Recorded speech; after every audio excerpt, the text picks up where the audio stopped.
சபதம் பாகம் 3 பிக்ஷுவின் காதல் அத்தியாயம் 18. புலிகேசிக்கு தெரியுமா? மறுநாள் மாலை கண்ணபிரானுடைய வீட்டுக்கூடத்தில் ஆயனர், சிவகாமி, கமலியின் மாமனார் ஆகியோர் அமர்ந்து பேசிக் கொண்டிருந்தார்கள். புலிகேசியும் மகேந்திர பல்லவரும் நகர்வலம் வந்ததை பற்றியும் அவர்கள் வடக்கு கோட்டை வாசலில் ஒருவரிடம் ஒருவர் விடைபெற்றுக் கொண்ட காட்சியை பற்றியும் புலிகேசி அக்கோட்டை வாசல் வழியாக வெளியேறியது பற்றியும் யோகி அஸ்வபாலர் மற்றவர்களுக்கு சொல்லிக் கொண்டிருந்தார். புலிகேசி காஞ்சிக்கு விஜயம் செய்த நாளிலிருந்து அந்த யோகி தமது யோக சாதனத்தை அடியோடு மறந்து நகரில் நடந்த களியாட்டங்களில் ஈடுபட்டிருந்தார் என்பதையும் இங்கே குறிப்பிட வேண்டும். மேற்படி பேச்சுக்கு இடையிடையே அங்கே தவழ்ந்து வட்டமிட்டு கொண்டிருந்த சின்ன கண்ணன் அவர்களுடைய கவனத்தை கவர முயற்சி செய்தான். கமலியும் அவனுடைய நோக்கத்துக்கு துணை செய்கிறவளாய் பேச்சை மறித்து சின்ன கண்ணனுடைய பிரதாபங்களை அவர்களுக்கு எடுத்து சொல்லிக் கொண்டிருந்தாள். அப்போதெல்லாம் அஸ்வபாலர் அவளை, ஐயோ பைத்தியமே, இப்படியும் ஒரு அஜரு உண்டா என்று சொல்லும் தோரணையில் பார்த்துவிட்டு மேலே தமது வரலாற்றை தொடர்ந்தார். எல்லாம் முடிந்ததும் சிவகாமி, மாமா, வாதாபி சக்கரவர்த்தி தான் போய் தொலைந்து விட்டாரே, கோட்டை கதவுகளை இனிமேல் திறந்து விடுவார்கள் தானே என்று கேட்டாள். எல்லாம் நாளை மறுநாள் தெரிந்துவிடும் அம்மா. எனக்கு என்னவோ அவ்வளவு நம்பிக்கை இல்லை. அந்த வாதாபி சலுக்கனுடைய முகத்தில் 10 நாளாக இருந்த முகமலர்ச்சியை இன்றைக்கு காணும். பல வருடம் விடைபெற்று வெளியே போகும் சமயத்தில் முகத்தை கடுகடுவென்று வைத்துக் கொண்டிருந்தான். அந்த ராட்சதன் என்ன செய்கிறானோ என்னவோ. அப்படி என்ன செய்து விடுவான் என்று சிவகாமி கேட்டாள். மறுபடியும் அவன் கோட்டையை முற்றுகை போட தொடங்கலாம், அல்லது கோட்டையை தாக்கி பிடிக்க முயலலாம். அப்படியெல்லாம் செய்வார்களா என்ன? இத்தனை நாள் இவ்வளவு சிநேகத்தை கொண்டாடிவிட்டு என்று சிவகாமி வியப்புடன் கேட்டாள். தங்கச்சி, இது என்ன, நீ கூட இப்படி கேட்கிறாயே? ராஜகுலத்தினருக்கு விவஸ்தை ஏது? இன்றைக்கு சிநேகிதர்களாக இருப்பார்கள், நாளைக்கு குத்திக் கொள்வார்கள். இன்றைக்கு பெண் கொடுத்து சம்மந்தியாவார்கள், நாளைக்கு போர்க்களத்தில் சண்டையிடுவார்கள் என்றாள் கமலி. ஆயனர் கமலியின் மாமனார் அஸ்வபாலரை பார்த்து, வாதாபி அரசருக்கு என்ன கோபமாம், ஏதாவது தெரியுமா என்று கேட்டார். சலுக்கனும் பாண்டியனும் சிநேகிதர்களாம். கொள்ளிடக்கரையில் 2 பேரும் ரொம்ப உறவு கொண்டாடி இருக்கிறார்கள். சலுக்கன் இங்கே வந்திருக்கும் போது மாமல்லர் பாண்டியன் மீது படையெடுத்து சென்றதில் இவனுக்கு கோபம் என்று சிலர் சொல்கிறார்கள். இன்னும் ஒரு அபிப்பிராயம் என்ன தெரியுமா என்று அஸ்வபாலர் நிறுத்தினார்.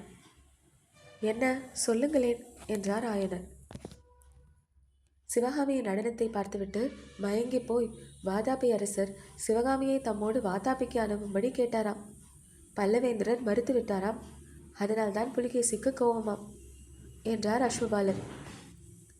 அவன் நாசமாய் போக, அவன் தலையிலே இடி விழ என்றாள் கமலை அழுத்த திருத்தமாக.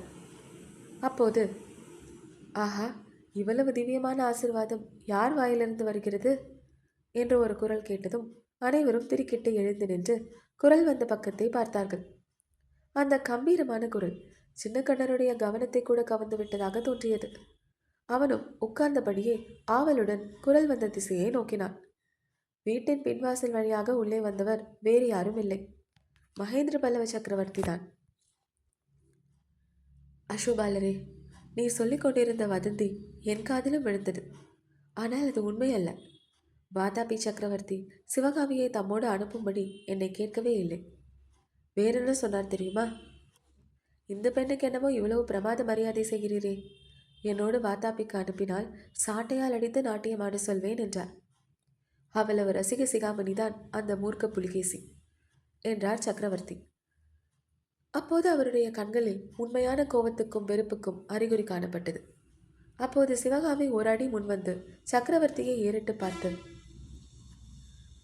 பிரபு, அப்பேற்பட்ட பரம ரசிகரின் முன்னிலையிலே என்னை நாட்டியமாடி சொன்னீர்களே, அது தர்மமா என்று கம்பீரமாக கேட்டார். அது தவறுதான் குழந்தாய். புலிகேசியின் முன்னால் உன்னை நான் நாடி இருக்க சொல்லியிருக்க கூடாதுதான். ஆனால் நான் கண்டேனா? அஜந்தாவின் அற்புத வர்ண சித்திரங்கள் எவனுடைய ராஜ்யத்தில் உள்ளனவோ அவன் இப்பேற்பட்ட ரசிகத்தன்மையே இல்லாத மூர்க்கனாக இருப்பான் என்று நான் நினைக்கவே இல்லை. ஆயனரே, ஒரு செய்தி கேட்டீரா? காஞ்சிக்கோட்டைக்கு வெளியே இத்தனை மாதம் சலுக்கு சக்கரவர்த்தி தண்டு இறங்கியிருந்தார் அல்லவா? ஒரு தடவை கூட மாமல்லபுரத்திற்கு போய் அவர் பார்க்கவில்லை. நான் கேட்டதற்கு, உயிருள்ள மனிதர்கள் இருக்கும்போது வெறும் கல் பதுமைகளை யார் போய் பார்த்து கொண்டிருப்பது என்று விடை சொன்னார். இது மட்டுமா? அஜந்தாவிலே அப்படி என்ன பிரமாதமாக இருக்கிறது? சுவரில் எழுதிய வெறும் சித்திரங்கள் தானே என்றார். இப்பேற்பட்ட மனுஷரிடம்தான் அஜந்தாவான ரகசியத்தை அறிந்து வரும் பொருட்டு நாகநந்தியின் ஓலையோடு நீர் பரஞ்சோதியை அனுப்பி வைத்தேன். உமக்கு அது ஞாபகம் இருக்கிறதா என்று மகேந்திர பல்லவர் ஆயனரை நோக்கி கேட்டார். ஆயனருக்கு அப்போது உண்டான அளவு கடந்த ஆச்சரியத்தை அவருடைய முகக்குறி காட்டியது. பல்லவேந்திரா, உண்மையாகவா? வாதாபி சக்கரவர்த்திக்கா நாகநந்தி ஓலை கொடுத்து அனுப்பினார்? இது தங்களுக்கு எப்படி என்று தயங்கினார். எப்படி தெரிந்தது என்று தானே கேட்கிறீர்? ஓலையை நானே படித்து பார்த்தேன். ஆனால் நாகநந்தி இந்த மூர்க்க புலிகேசியை போன்றவர் அல்ல, ரசிகர். அவர் என்ன எழுதியிருந்தார் தெரியுமா? சைனியத்தோடு சீக்கிரமாக வந்து பல்லவ ராஜ்யத்தையும் காஞ்சி சுந்தரியையும் நீ கைப்பற்றிக்கொள், சிவகாமியை மட்டும் எனக்கு கொடுத்துவிடு என்று எழுதியிருந்தார். எப்படி இருக்கிறது விஷயம்? ஆயனரே, உம்முடைய அத்தியந்திய சிநேகிதன் நாகநந்தியினால் இந்த பல்லவ ராஜ்யத்திற்கு எப்பேற்பட்ட ஆபத்து வருவதற்கிருந்தது தெரியுமா என்றார் சக்கரவர்த்தி.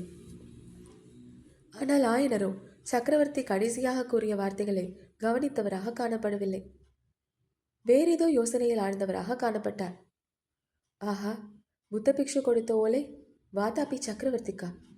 அப்படியென்றால் அஜந்தாவன ரகசியம் புலிகேசி மகாராஜாவுக்கு தெரியுமா என்று தமக்கு தாமே மெதுவான குரலில் சொல்லிக்கொண்டார்.